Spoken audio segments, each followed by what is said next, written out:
apparently I wrote this in 2018. I'm not kidding. Aftertale. Let's go. After the true pacifist ending, the monsters had gotten used to life on the surface and meetings with humans. In fact, all of the wishes of the monsters came true on the surface. Toriel was a teacher. Asgore lived life as a work-at-home husband. That is not true. Look at me. I was so innocent, I thought they love each other. Papyrus became a cook. Sans an after-hours comedian. That is so wrong. Sans is a lazy piece of shit. He wouldn't even try and get out of his seat if he wanted to be he would be a Twitch streamer. And a bad one at that. Undyne, a sergeant in an army. Well, that's kinda close. Alphys, a very famous scientist who started the worldwide company. Alfie Tech, I was such an original writer. I am so smart. As for Frisk and Asriel, they went to school mixing up quite quickly, luckily with good company. One day, Asriel and Frisk were walking to English class. How do you humans ever live without magic? Asked Asriel. We find a way, said Frisk, with a wink. What? What was Frisk implying with the wink? What? Frisk, in the human world, it's a bit interesting how you don't have any magic. How do you deal with it? Let's just say, we found a way. Toriel taught English in homeroom. Okay, I will say this right now. I don't actually know what homeroom is, even if it's a subject. I'm Indian, and we never had anything called homeroom as a subject. We had a classroom. They sat down with the other students. Hello, class, said Toriel, her eyes scanning the room for an empty desk. Finding one in front of Asriel and Frisk in the third row, she smiled to herself and continued with her speech. We have a new addition to the class. Asriel enthusiastically turned his head to Frisk and said, Frisk, a new student. What if it's a girl? I can't wait to get a girlfriend with my skills in chivalry. What? He would not say that shit. Oh my god. Frisk giggled and thought to himself about Asriel's innocence. And the fact that girls thought chivalry was gender inequality. What the fuck? The anti-feminist 13-year-old reading Undertale Fanfiction? What the hell? Come on in, said Toriel, commanding her voice to the door. It opened to reveal something that scared the soul out of Asriel. Alright, so did he just die? She had long flowing chestnut hair. Oh my god. I know for a fact when I was younger, because of the art that I used to see, or like the Undertale animations and even some of the comic dubs, I am blaming them still. Okay, screw you guys. I probably had a crush on Chara as a kid. Look, I'm 13. Okay, I'm 13. It was morally okay. Is it really? She had long... Oh my god. I'm gonna describe her in like you know how when men write women in books? Like she breasted boobily? I probably did something like this here. I'm so sorry. Oh my god. She had long flowing chestnut hair with red pupils in her eyes. She had long flowing chestnut hair with red pupils in her eyes. Pale white skin had given her a ghostly complexion. She wore a green and yellow striped jumper and khaki pants. Why would you wear khaki pants? Asriel stared at her with an open mouth, half of happiness and half of confusion. Frisk didn't even flinch. He knew that it was her. The girl walked up to Toriel and turned around to face the class.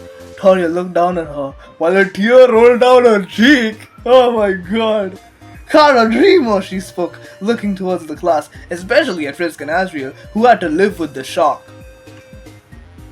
How is she alive? Wait, what timeline bullshit is this? How does this work? She's dead, her soul, how? Chara, who had a cunning smile across her face.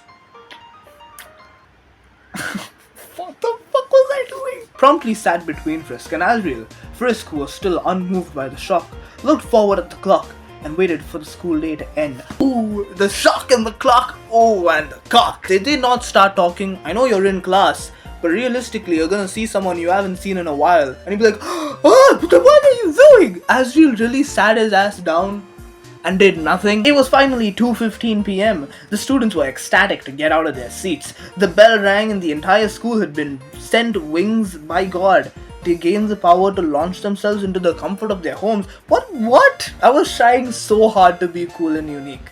And I say this shit. All except 3 students. Asriel, Frisk and Chara had been busy doing nothing and waiting for the students to leave. Soon, the entire school was left silent. The 3 all looked at each other. Wait, what about Toriel? Wouldn't Toriel also wait? Wait, if Toriel knew Chara is alive again and she's coming back, wouldn't she inform Asriel first? And so she's been hiding this from Asriel, and they're like, okay, you know what? He'll find out at school. She's not staying back to talk? Did she also just left them in the classroom? She would not do that shit. No! Soon, the entire school was left silent. The three all looked at each other, waiting for the other person to start talking. So, said Chara very casually, what's up? What's up? Screamed Azrael. Is that all you're gonna say after 10 years? You were dead for heck's sake.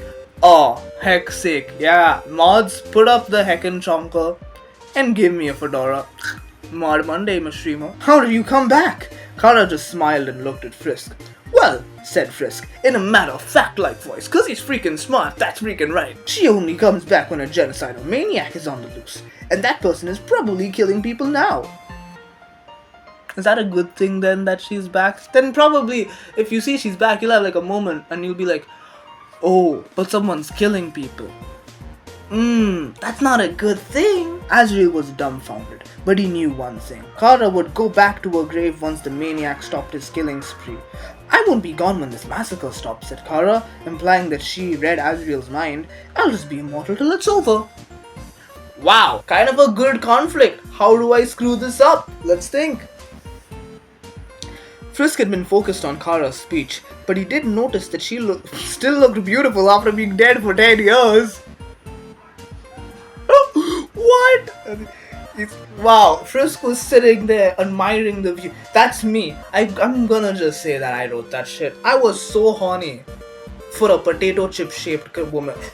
Really? Why? The three walked home silently. Frisk because he was like that.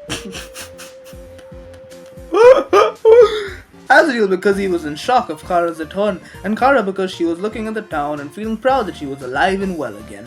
They reached home and soon knocked on the door. Sentence. The response was quiet. The response was quick and the reception quicker.